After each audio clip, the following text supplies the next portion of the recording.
Florian Philippot, bonjour. Bonjour. Vice-président du Front National. Alors, cette polémique autour de Dieudonné, de ses propos, de l'intervention du ministre de l'Intérieur, je vous posais des questions très directes. Est-ce que, selon vous, Dieudonné est antisémite et raciste ? Écoutez, il a été condamné. Après, je ne sonde pas les cœurs et les reins. Voilà, je ne peux pas me mettre à sa place, je ne suis pas dans sa tête. Il a été condamné, ça veut dire quoi ? Il a été condamné pour antisémitisme plusieurs fois. Donc il l'est ? Maintenant, je ne fais pas de diffamation, je ne me mets pas à sa place, je ne suis pas dans sa tête. Vous savez, quand Manuel Valls a eu des propos extrêmement racistes à Évry, vous savez, ça a été filmé. Il y a trop de noirs et d'arabes, pas assez de white, de blancs, de blancos. Mettez-moi des blancs et de blancos, belle image d'Évry. Vous vous souvenez de cette scène ? C'était un propos extrêmement raciste. Indubitablement raciste. Est-ce que ça signifie que M. Valls est raciste ? Je ne sais pas, peut-être pas. Je ne suis pas dans sa tête. Oui. Voilà. Donc moi, je ne lance pas d'anathème d'accusation. Oui, bon. Peut-être qu'il l'est, peut-être qu'il ne l'est pas. Je ne sais pas. Mais la question n'est pas là. Elle est sur la liberté d'expression. Est-ce que Dieudonné, je vais revenir à la liberté d'expression. Est-ce que Dieudonné incite à la haine raciale et à l'antisémitisme par ses propos ? C'est à la justice de le dire à chaque fois qu'elle est saisie. Mais vous n'avez pas d'avis. Mais je ne sais pas. Je regarde pas ses spectacles. Je suis jamais allé à ses spectacles. Je l'ai jamais rencontré. La justice, quand elle est saisie, vous n'avez jamais écouté savez, moi, je respecte l'état de droit. Quand la justice est saisie parce qu'il y a une diffamation, une injure, un appel à la haine ou à la violence, c'est ce qui est prévu par le droit français, alors il faut que la justice soit saisie et que la justice sévisse. C'est ce qu'elle a déjà fait plusieurs fois, je crois, à son encontre. Certainement. C'est peut-être ce qu'elle fera encore demain, parce que je crois qu'il y a plusieurs affaires qui sont en cours contre lui. Oui. Mais je ne peux pas dire plus que cela. Ou alors je suis une espèce de justicier moral et ça n'est pas mon rôle. Est-ce que vous le défendez ou pas ? Non, je le défends pas. Je ne défends personne. Je défends un principe extrêmement clair en République, la liberté d'expression et l'état de droit. Parce que je suis assez inquiet de voir qu'on semble passer par perte et profit ce principe qui fonde quand même notre pacte républicain. Je veux dire, d'ailleurs, M. Valls veut interdire les spectacles. Mais vous voulez interdire comment ceux qui qualifient le Front National d'extrême droite. C'est une atteinte à la liberté d'expression. Pas du tout. On dit, s'il y a une diffamation, on va devant la justice. Vous savez, quand M. Madénian, un autre humoriste, a traité tous les électeurs du Front National de fils de pute. Oui. On est allé devant la justice, il y avait une diffamation, on a gagné, il a été condamné par la justice. Mais jamais il ne nous a effleuré l'esprit de demander l'interdiction de ces spectacles. Jamais. Absolument jamais. Il faut que, voilà, c'est comme ça, la liberté d'expression, si on accepte ce qui nous plaît ou ce qui nous plaît pas, ce qu'on aime ou ce qu'on n'aime pas. Donc si l'on qualifie le Front National de parti d'extrême droite, on est dans la liberté d'expression. Mais on va pas vous interdire d'avoir une émission. Peut-être qu'on ira vous attaquer devant la justice pour défendre nos droits parce que c'est prévu par le code pénal, voilà, c'est dans les lois, dans les textes, mais on ne demandera pas l'interdiction. D'ailleurs, M. Valls, il veut faire comment pour obtenir l'interdiction ? Que fera-t-il ? Il l'a déjà dit, je ferai une circulaire au préfet pour leur demander de faire leur travail. Bon très bien, donc en réalité il n'a pas de solution. Je vous rappelle quand même que la France est déjà le 3e pays le plus condamné par la Cour européenne des droits de l'homme pour atteinte à la liberté d'expression, devant la Russie. Est-ce qu'on veut garder ce triste palmarès ? Je suis assez inquiet pour les libertés publiques en ce moment, je vous le dis tout de suite. Moi, je place ça dans une perspective plus large. Je vois un système qui se tend, qui se crispe, parce qu'il est en échec total, parce qu'il est en rejet total de la part des Français. Alors, il s'extrémise. Il y a une dérive extrémiste dans le gouvernement et dans le système actuellement, contre les libertés publiques. Je prends plusieurs exemples de cette affaire-là. Mais l'article 13 de la loi de programmation militaire, qui fait qu'aujourd'hui l'État pourra aller chercher les communications de tous les Français sans décision de justice. La volonté de mettre YouTube et Dailymotion sous contrôle du CSA. Premier accroc terrible à la liberté sur Internet. Ça aussi c'est très grave. La faible réaction du gouvernement français par rapport aux révélations sur la NSA. Le refus, alors que nous le demandions, nous, d'accorder l'asile politique à M. Snowden. Tout ça me laisse penser qu'il y a une régression de l'esprit public en France. Un complot ? Pourquoi voulez-vous que ce soit un complot ? Non, mais je vous dis parce que beaucoup parlent de complot. Non, mais ce sont des faits. L'article 13 de la loi de programmation militaire, il a été voté. C'est une régression des libertés publiques.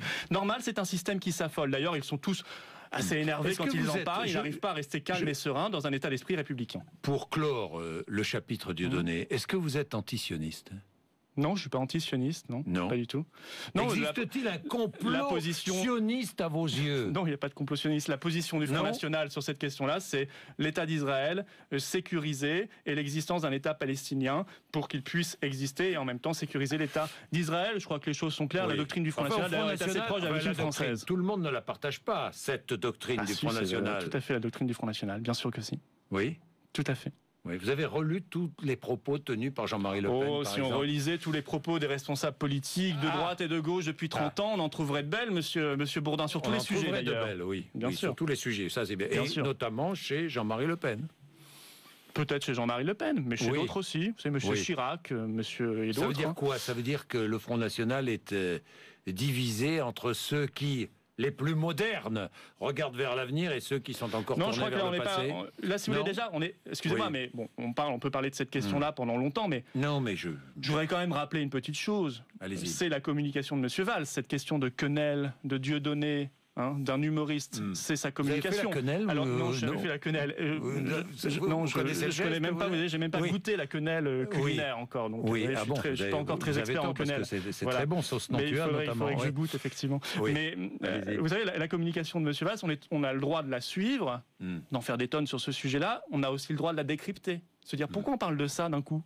Vous croyez qu'il y a une volonté politique cachée là derrière? C'est très bizarre. Ça fait 10 ans que Dieudonné il est exclu des médias. Ça fait des années qu'il y a cette question-là. Aujourd'hui, on lui fait une publicité formidable, mais c'est pas nous qui lui faisons une publicité. C'est monsieur Valls qu'il a déclaré à propos de deux de mes confrères. D'accord, mais pourquoi alors qu'il y a le problème du chômage? Vous condamnez d'ailleurs. Vous condamnez ce qu'il a dit à propos de Frédéric Aziza et de Patrick Cohen? Bien sûr. Et de toute façon, là, c'est devant la justice. L'affaire de M. Cohen, c'est devant la justice. Encore une fois, il y a un état de droit en France. Que les choses soient claires. Logique qu'on porte plainte lorsque on porte plainte. Si on s'estime diffamé ou injurié, on porte plainte. Ça s'appelle la République française. C'est dommage que beaucoup à droite et à gauche l'aient oublié, à l'UMP comme au Parti socialiste. Mais je sais pas, il y a le chômage, il y a l'insécurité. Vous savez, dans quelques jours, on ouvre totalement les frontières avec la Roumanie et la Bulgarie, et donc au Rhum. On n'en parle plus. On vient de battre le record du chômage, on n'en parle plus. De chômage, on en parle. On en parle tous les jours, Florian. Non, mais on est en train de voir la TVA augmenter dans quelques jours, les impôts, on n'en parle plus. Alors moi, je veux bien qu'on rentre dans la communication de monsieur Valls, parler de ça pendant des mois. Cette année, on a parlé de quoi? On a parlé du mariage pour tous pendant des mois et des mois. On a parlé de Leonarda. On a parlé de... Non, mais on a toujours dit que nous, c'était un sujet de diversion. On a parlé de Leonarda, on a parlé de la prostitution, on a parlé des salles de shoot, on a parlé du racisme, et maintenant on parle de Dieudonné. Très bien, les Français apprécieront, leurs vrais problèmes, on n'en parle jamais. On va parler, c'est faux. Ici, on en parle sans cesse. Le gouvernement ne veut pas en parler. Le gouvernement parle du chômage. À tort ou à raison, maladroitement. Le moins possible. Florian Philippot, je change de sujet. Le gouvernement espagnol qui veut restreindre le droit à l'avortement considérablement, est-ce que vous approuvez? Non, j'ai pas cette sensibilité-là, moi. Et je fais l'analyse d'abord que c'est un pays étranger, donc il a le droit de faire ce qu'il veut. Oui. En plus, c'était dans les promesses de campagne de M. Rajoy en 2011, donc il a plus qu'une promesse de campagne. Bon, on peut pas lui en vouloir. Et par ailleurs, je considère vous surtout approuvez ou pas l'analyse que j'ai. Non, c'est pas ma conception. Moi, je rappelle le projet du Front. Voilà, le projet du Front National, c'est pas celui-ci. Et c'est pas ma sensibilité sur cette question-là. Encore une fois, Jean-Marie Le Pen s'est réjoui. Je suis désolé de vous le rappeler. Mais c'est une décision d'un État étranger. Je respecte la souveraineté des nations étrangères. Mais je ne comprends pas au Front National. Non mais attendez, une petite chose. Il y a quoi? Jean-Marie Le Pen se réjouit. Il approuve. Mais il a parfaitement le droit. Il a le droit. Il a parfaitement le droit. On n'est pas une secte. On n'est pas une secte. Vous n'êtes pas du tout en phase. Non, mais on n'est pas une secte. Est-ce que le FN au pouvoir prendrait la même décision? Non, le programme du Front National, il n'y a pas de restriction au droit à l'avortement, mais on rappelle que c'est toujours un traumatisme, parce que ça a été oublié. Quand on peut l'éviter, c'est toujours mieux. Et voilà, je crois que c'est une position équilibrée et de bon sens, mais c'est surtout pas un sujet qui aujourd'hui est dans le débat public. Pareil en Espagne, ils ont 26% de chômeurs en Espagne, 56% chez les jeunes. Ils ont une récession de plus de 1%, et on ouvre, comme par hasard, un débat sur un sujet sociétal. Ça ressemble furieusement à ce qui se passe en France. C'est une promesse de campagne. C'est ce qui se passe furieusement en France. Dès que ça va mal, très mal, dès qu'il faut prendre des décisions courageuses, on lance un écran de fumée. Chez nous, il s'appelle Dieudonné. Là-bas, il s'appelle avortement ou autre sujet. Ou chez nous, ça s'appelait aussi Leonarda. Vous savez, le président de la République, aujourd'hui, il intervient sur une quenelle. Et il y a quelques mois, il intervenait sur Leonarda, une gamine de 15 ans qu'on devait renvoyer au Kosovo avec sa famille, une famille de bandits. Bon, écoutez, ça prouve qu'on est tombé très bas. Vous imaginez le général de Gaulle intervenir sur une quenelle? Non, moi je l'imagine pas. Et on ne peut pas l'imaginer parce qu'il n'aurait jamais fait une chose pareille, parce qu'il avait une autre conception de la politique et de la France. La question est toujours taboue au Front National, le changement de nom. Parce que la question n'est pas taboue, disait Marine Le Pen. Elle n'est surtout pas d'actualité. Non, mais elle est taboue ou pas? Il n'y a rien de tabou au Front National. Elle pourrait être ouverte c'est débile, scandaleux et indécent. Vous dites encore le président d'honneur. Moi, je n'y peux rien. C'est votre président d'honneur, c'est pas le mien. On comprend en plus la passion du fondateur. Bon. Voilà, c'est lui qui a fondé le Front National. C'est normal qu'il s'exprime avec passion sur ce sujet-là. Mais c'est pas dans l'actualité. Ça serait très honnêtement. Est-ce que ça serait efficace? C'est ce qui compte pour vous? En termes d'efficacité, on peut pas dire qu'on soit sous-performant en ce moment. Nous avons des résultats électoraux et des sondages tout à fait formidables et très élevés. Nous sommes la seule voie alternative. Ce qui compte, c'est pas à la limite le contenant, c'est le contenu. Un parti politique, ça n'a en soi pas beaucoup d'intérêt. C'est un vecteur pour arriver au pouvoir et changer les choses, appliquer des idées. Voilà. Ce qui compte, c'est le contenu. Le contenu du Front National, c'est le patriotisme, c'est l'amour de la France. Et ça fait notre originalité par rapport aux autres appareils politiques qui sont englués. Ça veut dire que les autres ne sont pas patriotes? Si, peut-être. Certains, je pense que non. D'autres, probablement. D'autres, non. Je pense que certains oui, d'autres non. Je pense que certains n'ont pas grand-chose à faire de la France. Mais qui non? Je pense que certains pensent... Qui n'est pas patriote en France? Je pense qu'il y a beaucoup de responsables politiques qui ne sont pas très patriotes, mais ils le démontrent. Mais qui? Je ne vais pas lancer des noms, mais il y en a beaucoup. Vous accusez dans les gouvernements, de gauche et de droite, ces dernières années, on a réduit l'apprentissage de l'histoire de France à l'école. C'est pas très patriote. On a transféré la souveraineté du peuple français à des gens non élus à Bruxelles. C'est pas respecter la France, sa grandeur et son histoire. On ne cesse de rabaisser la France par des exercices de repentance. Comme vous dites, n'est pas patriote, quoi, si je dans sa politique n'est pas patriote. Après, je pense que la masse de ses électeurs l'est, bien sûr, parce qu'il y a des immenses réserves de patriotisme dans le peuple français, mais parmi les élites, je pense que le patriotisme, il s'est envolé depuis bien longtemps, et c'est pas la première fois dans l'histoire de France que les élites ne sont plus patriotes. Qu'attendez-vous de François Hollande demain soir, lors de ses vœux? Franchement. Qu'il soit le plus court possible pour qu'on puisse réagir rapidement et puis ensuite passer au réveillon. Ah bon? C'est-à-dire, mais je parle pas de la longueur du message, mais la teneur du message. Mais qu'est-ce qu'il dira? Allez, je vous fais une petite... Il dira, je pense qu'il dira, une imitation 2013 a été une année terrible pour la République. On a vu une montée des haines, du racisme, etc., des extrémismes. Suivez mon regard, parce que sa seule crainte en ce moment, c'est le Front National, qu'on a le droit de traiter de tous les noms, c'est pas grave, et ses électeurs au passage. Il faut donc qu'on se ressaisisse en 2014, réaffirmer la République. Ça, on y aura le droit à ce couplet. Ça, je prends les paris qu'on y aura le droit. Pour le reste, qu'est-ce que vous voulez qu'il annonce sur le chômage? Les chiffres montent. Quand il y a un plus, ils nous disent que c'est un moins. Ça, c'est M. Sapin, c'est M. Hollande. Sur le chômage, M. Hollande voudrait nous faire croire que le soleil se couche le matin et se lève le soir. Mais vous vous réjouissez que le chômage ne baisse pas? Donc il ne dira rien demain, rien comme d'habitude. Vous vous réjouissez que le chômage ne baisse pas? Ah non, je me réjouis pas que le chômage ne baisse pas. Parce que j'ai l'impression que lorsque l'on commente, je ne veux pas défendre le gouvernement, ni le président de la République, mais j'ai l'impression que les commentateurs politiques, les adversaires politiques, se réjouissent en quelque sorte que le gouvernement et que le président de la République pardonnez-moi l'expression, se plante sur le chômage. Personne ne se réjouit de cela. Tout le monde veut le bien de son pays, je l'espère. En tout cas, moi, c'est mon cas. Vous si les chiffres, évidemment. Si la courbe s'inversait? Évidemment. Et puis, s'il y avait une inversion durable... Vous diriez bravo au gouvernement? Vous seriez capable de dire bravo au gouvernement? Bravo, mais si demain, le gouvernement, il rompt avec l'Union européenne, si demain, il met en place le protectionnisme, il rompt avec l'euro, il met en place une politique qui rompt avec le laxisme et le communautarisme, je me dirais, c'est bien, on a fait notre travail, on ne sert plus à grand-chose. Mais sauf que je ne suis pas fou. Voilà. Je sais très bien quelles sont les réalités. Mais aujourd'hui, l'UMP et le PS sont englués dans une même politique. Et ça fait des années que c'est le cas. Il n'y a donc pas de raison qu'on crée de la richesse, il n'y a donc pas de raison que le chômage baisse, parce qu'ils sont pour l'ouverture totale des frontières à la concurrence déloyale. Ils vont même l'aggraver dans un an, puisqu'on est en train de négocier un accord de libre-échange total, et ça, il faut quand même le souligner, entre les États-Unis et l'Union européenne. Ça va même plus loin que ça. Par cet accord-là, qui se fait dans le dos des peuples, les parlements nationaux ne seront même pas consultés, eh bien on donnera pouvoir aux multinationales de traîner les États devant les tribunaux. C'est-à-dire que demain, Monsanto, firme OGM, pourra traîner la France devant les tribunaux parce qu'elle refuse les OGM sur son propre territoire national. Voilà ce qu'on est en train de négocier. Et ça, l'UMP et le PS sont en train de dire oui à cela, nous non. Oui, je suis contre les OGM, et ce problème-là se posera dans l'industrie, se posera dans l'agriculture. Ça, c'est ce qu'ils sont en train de négocier. Ça crée du chômage, ça crée des délocalisations. L'euro-force est une folie. Monsieur Pissarides, prix Nobel d'économie 2010, vient de changer d'avis. Il était pour l'euro, il vient de nous expliquer qu'il fallait surtout s'en débarrasser parce que ça allait créer une génération sacrifiée, encore plus de chômage et de désindustrialisation. Il faut donc réarmer la France face à la mondialisation. La politique agricole commune, j'ai lu, c'est bien ça. Ça, c'est une évidence. Vous nationalisez les banques, sinon il n'y aura plus. Sinon il n'y aura plus. Vous nationalisez les banques. Non. Oui ou non? On peut répondre. Allez-y. Oui. La PAC, elle est en train d'être démantelée. Bon. Oui. Alors, soit on continue à la démanteler. Le budget a été voté et prolongé de plus en plus faible. Oui. Soit elle sera encore légèrement plus faible. Elle sera encore plus démantelée demain. Elle disparaîtra avec ce fameux accord de libre-échange avec les États-Unis dont je viens de vous parler. Alors, soit on continue de donner chaque année 20 milliards d'euros à l'Union européenne. Ça, c'est ce que donne la France. Elle en récupère 13. On donne 20, elle récupère 13. Désolé, je suis très pédagogue parce que c'est pas simple.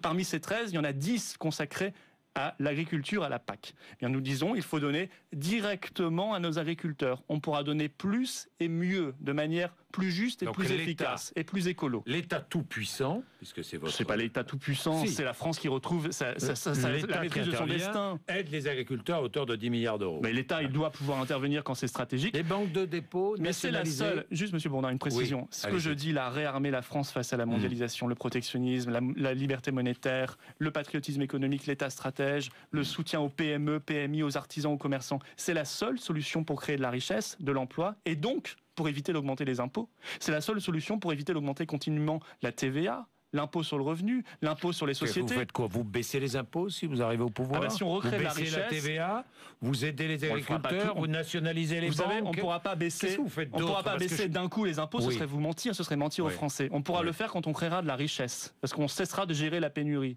Mais pour créer de la richesse, nous baisserons les impôts lorsque nous aurons créé de la richesse. Très bien. Après, vous êtes comme les autres, pardon. Quand on leur demande, on pousse le raisonnement, comment vous créez de la richesse?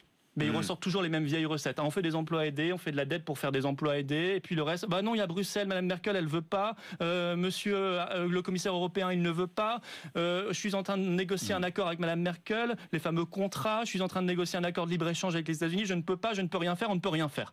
Écoutez, nous on dit on peut faire, la France elle est 5e puissance économique mondiale, il y a d'autres pays plus petits que la France qui font, qui ont les armes que je viens de décrire, qui ont leur propre monnaie. Je rappelle que la zone euro, l'Union européenne, c'est une anomalie dans le monde. 95% des pays du monde ont leur souveraineté, ont leurs frontières, ont leur monnaie nationale. C'est une anomalie qui ne marche donc pas. Vous imposez, j'ai vu, vous taxez 3%, j'ai vu, les produits qui viennent de l'étranger. Ça, c'est un coup de pouce pour le pouvoir d'achat. Vous ne remboursez pas la dette Non, il ne faut pas dire n'importe quoi. Les 2000 milliards contribution sociale à l'importation, les 3%, c'est pour financer une augmentation de 200 € net sur les salaires jusqu'à 1,4 fois le SMIC immédiatement, parce qu'on estime qu'il y a un immense problème de pouvoir d'achat. C'est ça. Il y a un immense problème de pouvoir d'achat en France et donc il faut agir tout de suite. Tous les produits qui viennent de l'étranger sont taxés. Cette petite taxe. Par ailleurs, nous mettrons des barrières douanières et des barrières non tarifaires vendus à l'étranger seront taxés aussi. Sur la concurrence déloyale. Nos produits le sont déjà, oui, mais ils seront plus taxés. Ils seront plus taxés. C'est nous qui prendrons les mesures de rétorsion. Vous pensez que les autres ne prendront pas de mesures de rétorsion? Mais c'est nous qui prendrons par ces mesures-là, des mesures intelligentes de rétorsion. Attendez, aujourd'hui, on est totalement ouvert. 2000 milliards d'euros de dette, vous faites quoi avec la dette? Mais ça, c'est intéressant. Vous croyez qu'on va la rembourser pareil en ne créant pas de richesse? Donc la dette se rembourse. Vous la remboursez ou vous la remboursez pas? On la rembourse, mais la dette se rembourse par la croissance. Aujourd'hui, nous rembourserons jamais la dette, ni l'UMP ni le PS, et ils continueront de détruire le modèle social et d'augmenter les impôts pour cette dette, pour cette aliénation à la dette. Alors nous on dit on peut rembourser la dette si on crée de la richesse, on peut rembourser la dette si on réduit. C'est ce que tout le monde dit. Si on réduit, mais ils ne le font pas, ils ne proposent pas de solution. Moi je viens de vous expliquer une autre politique économique. On réduit les mauvaises dépenses publiques sur l'immigration, la fraude sociale, la fraude fiscale, le coût de l'Union européenne, le coût des plans de renflouement de l'euro, c'est déjà 70 milliards d'euros de dettes supplémentaires. On parle de dettes. Le renflouement de l'euro en Grèce, au Portugal, en Espagne, etc. C'est 70 milliards d'euros de dettes supplémentaires en France. Et puis, troisièmement, on cesse d'être dépendant des marchés financiers. On peut emprunter directement à la Banque de France à des taux beaucoup plus bas, voire nuls, alors qu'aujourd'hui, on est obligé par les traités européens, depuis le traité de Maastricht, d'emprunter aux marchés financiers et de s'aliéner vis-à-vis des banques et des marchés financiers. Florian Philippot, François Hollande est en Arabie Saoudite. Vous attendez quoi de ce voyage? Déjà, ça met fin à un mythe, la diplomatie morale. C'est-à-dire notre meilleur ami aujourd'hui dans les relations internationales, c'est l'Arabie Saoudite, un pays où les femmes sont lapidées et les homosexuels menacés de mort, menacés de peine de mort. Écoutez, donc ça met fin à un mythe, de la diplomatie morale, très bien, le choix est fait. Deuxièmement, si on a des contrats d'armement, très bien. Simplement, vous les signez, vous, si vous êtes au pouvoir, ces contrats. Oui, bien sûr, il faut les signer. D'un autre côté, Si nous n'avons plus que des contrats d'armement vis-à-vis de l'étranger et non plus en France avec notre propre défense nationale, or c'est ce qui se passe de plus en plus parce qu'on réduit considérablement, malheureusement, année après année, le budget de la défense nationale, alors on devient dépendant de l'étranger dans notre diplomatie. Ça, c'est un problème majeur. Je ne voudrais pas qu'on passe d'une soumission à une autre. Soumission au Qatar sous Nicolas Sarkozy, on passerait à la soumission à l'Arabie Saoudite sous François Hollande. Franchement, c'est la peste et le choléra. Centrafricaine, que fait-on ? Ça fait 3 semaines que nous sommes en intervention là-bas. La situation ne semble pas s'arranger. On a soutenu l'intervention. Oui, je sais, c'est pour ça que je vous pose la question. Les intérêts français, notre zone d'influence naturelle. C'est pour ça que je vous pose la question. Maintenant, on est obligé de constater qu'on est allé un peu tard. Il aurait fallu y aller il y a 1 an. Surtout, on y va trop peu. 1600 hommes, on ne tiendra pas. Il faut renforcer la présence militaire. Il faudrait renforcer, mais pour cela, il faudrait être logique avec soi-même et cesser, encore une fois, de saccager le budget des armées. Sous Sarkozy, 54 000 hommes en moins dans l'armée française. Sous Sarkozy, on rajoute 25 000 sous Hollande. Alors il faut ramener le budget militaire à 2% minimum du PIB. Voilà, c'est comme ça qu'on pourra avoir une vraie stratégie en Afrique et une vraie politique conforme à nos intérêts, à nos ambitions. Sinon, on n'y arrivera pas, on va s'embourber. Florian Philippot, j'ai une dernière question à vous poser.